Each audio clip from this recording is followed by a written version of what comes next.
Welcome one and all to this unveiling of the truth. The truth behind our murder case begins with a carefully crafted illusion. With but a single simple trick, the perpetrator deceived... A simple trick? Very much so.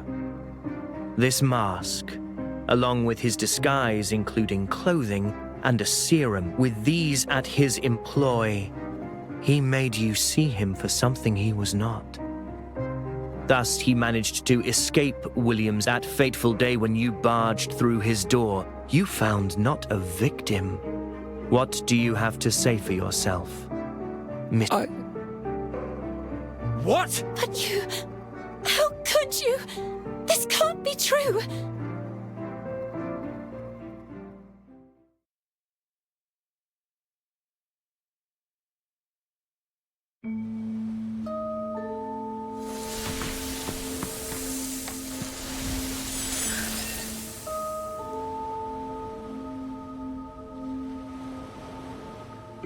Let us think back to the day of the murder, Mr. Jekyll. You prepared the day's outing ahead of time, causing everyone to mistakenly believe you were out on business. You then headed to the deceased's bedroom following breakfast and discussed research with Williams as per usual. Williams then locked the door from the inside, keeping your presence secret.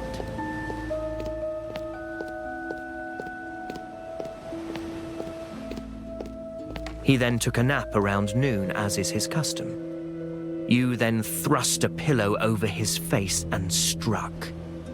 And yet you had missed a vital detail. Williams had long since realized that Boris wished him harm, and so he had hidden within the mattress a letter opener. Williams drew it out during the scuffle and thrust it into your arm. The wound, given the substances upon the blade, soon turned a bluish purple. What say you to this, Jekyll? Your deduction is flawless.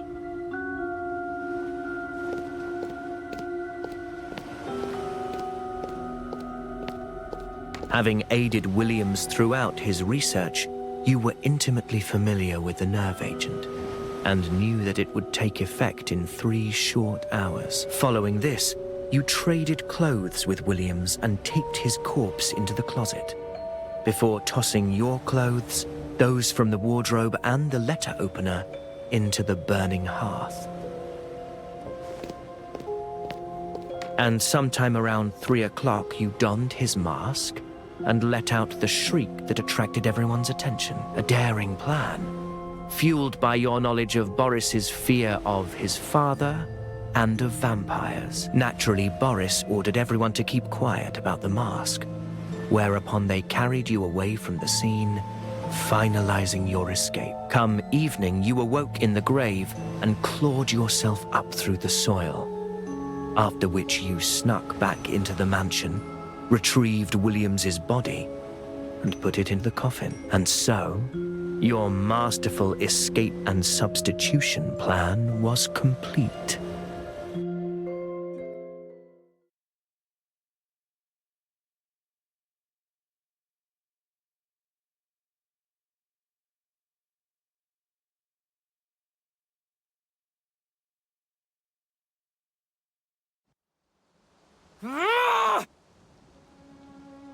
Jekyll, you bastard!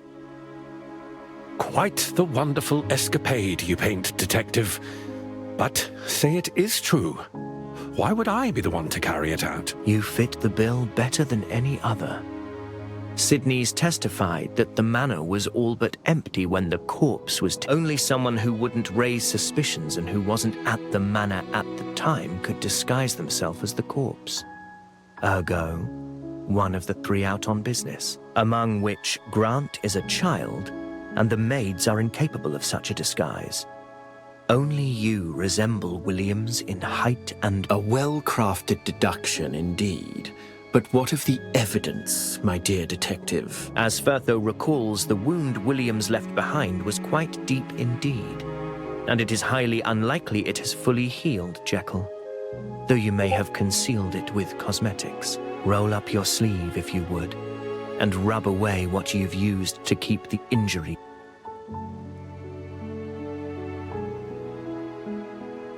I admit, your recounting of the events is entirely correct. No, almost entirely correct. That serum, I did not inject it willingly. The Master, he had soaked the blade in it. When I began feeling its effects taking hold of me, I realized that I had only one choice, one path.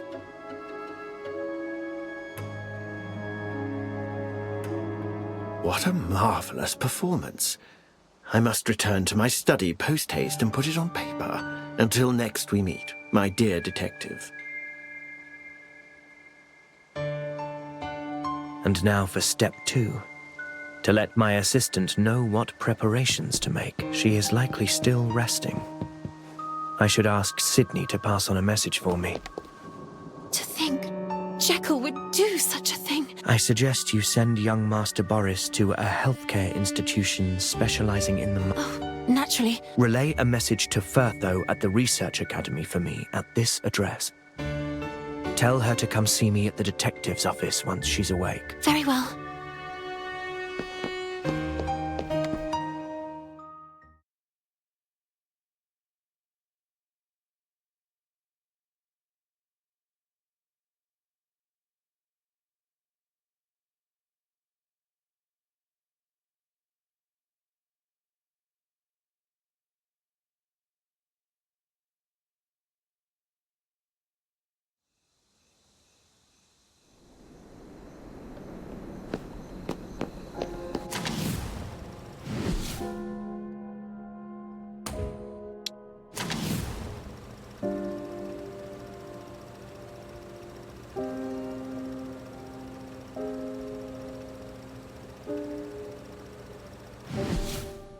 To it.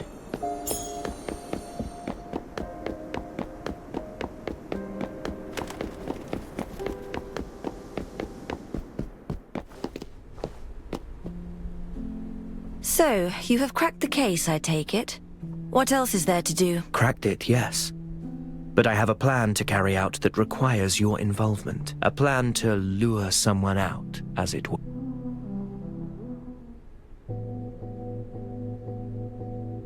Beneath the dreary dream of death's swirling smoke, the living fire fans the flames.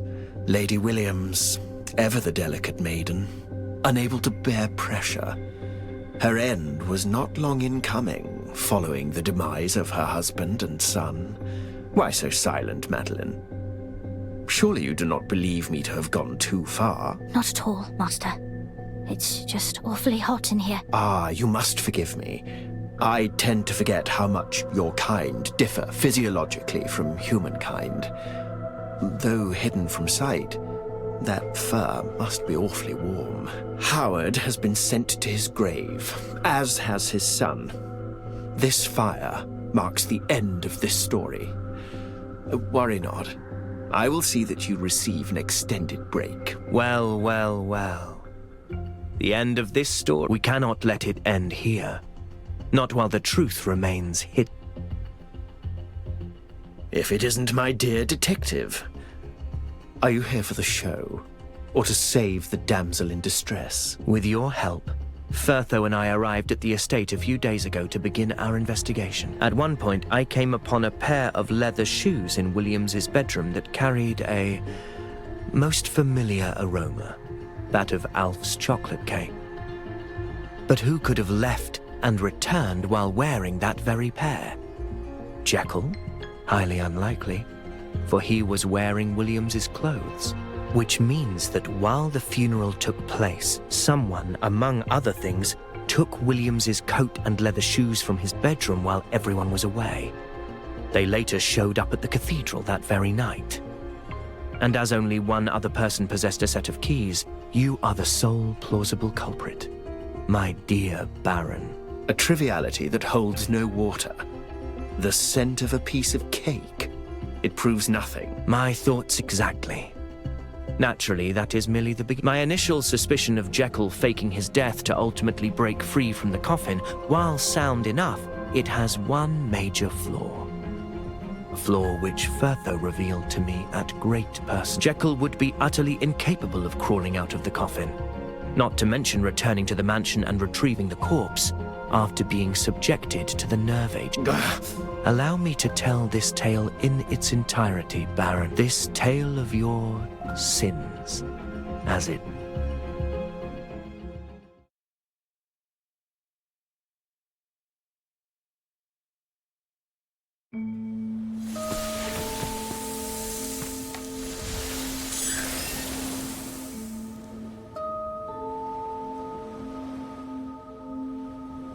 You and Jekyll devised this plan some days ago. He chose to become an accomplice, perhaps due to his infatuation with the madam, or due to you making one promise or another. As for why you would wish harm to Williams, well, that likely stems from his research into vampires. Everything went according to plan. In the afternoon, Boris transported Jekyll in the mask away, after which you entered Williams's room while the manor was empty. While there, you retrieved Williams's corpse, along with his coat and a pair of shoes. A disguise, a way for you to slip in and out unnoticed. Likely something you picked up during your perusal of criminology and the like. Boris and the others returned soon after you left, and when they opened the closet, it was empty as the grave. You then brought Williams's body to the cemetery and helped poor Jekyll out, before reclothing Williams and burying him for real.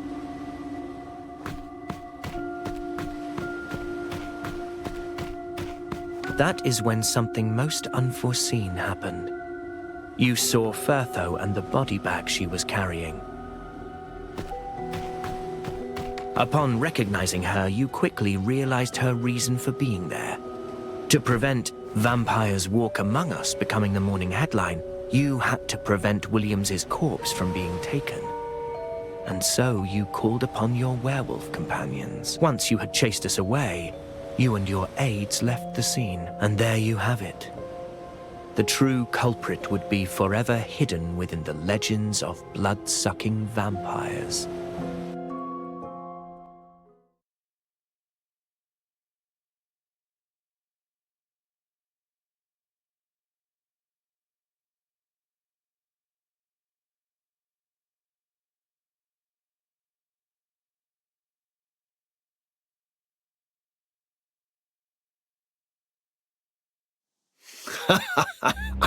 Splendidly done, detective.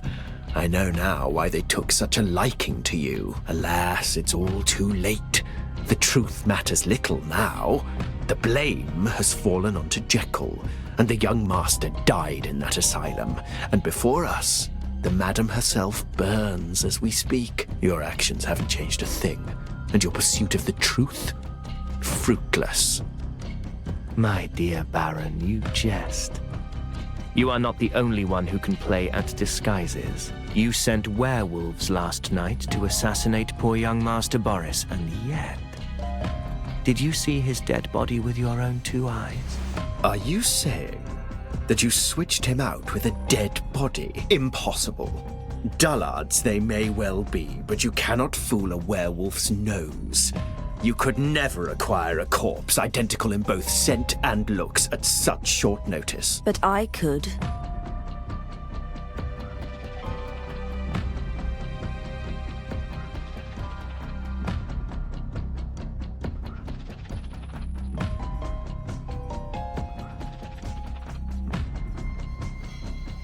You said so yourself, Baron.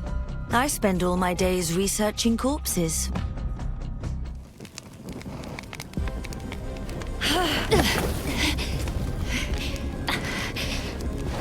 Madeline!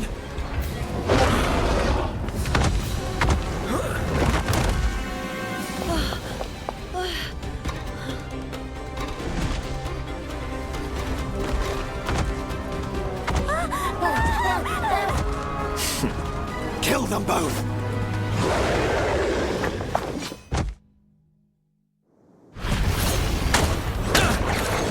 It's all in vain.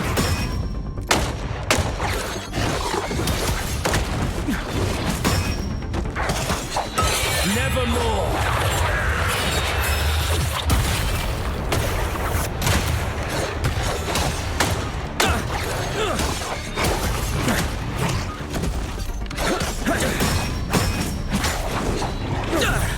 I'm taking over.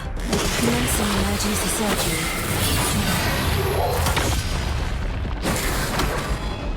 I know where to make the first incision.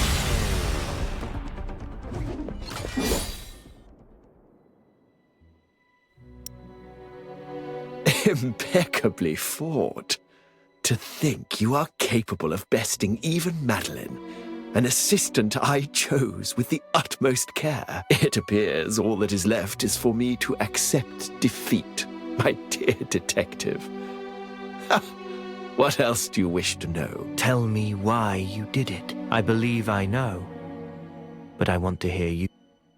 The scholars at the Royal Academy, including your father, Irving, continue to break new scientific ground in their fervent pursuit of the truth, of knowledge, bright and true. And under my wing, they have achieved results beyond all imagination over the last few years. Yet, however bright the knowledge may be, all light casts a shadow. Howard is far from the first of their ranks to try and embezzle research funds. Disgusting defilers of the truth such as they leave nasty stains in the books of history. And it is my duty to eliminate them. You despicable brute! While Howard did falsify the results of his research, his family were none the wiser. And still you plot to murder both Boris and Lady Maria. What fuels you is simply a personal vendetta. Yet you feign to act in the name of the Academy's glory. Little Ms. Mortis, standing forth to defend another, eh? People truly do change. I see that now. Irving would have loved to see you emerge from your cocoon like this. No longer are you a loner with only a scalpel for company. I must thank you for this performance, Detective. To hide the truth, I tried to keep you in the dark. To create an unsolvable case through illusion and deceit. And now, the die has been cast. Wait! It is time I pay the price.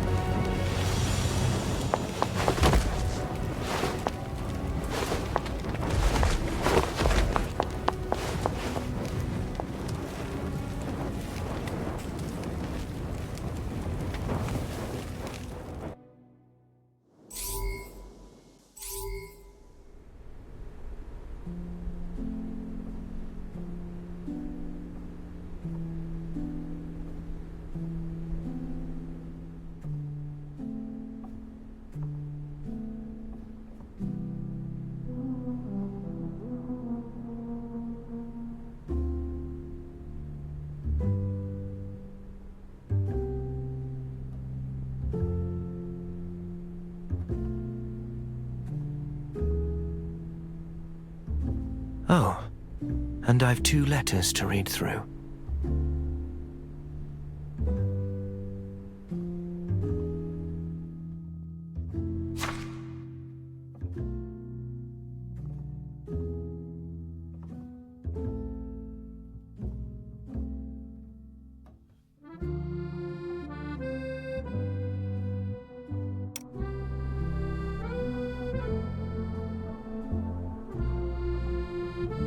If they're all as crazy as the Baron, I'd best steer well clear.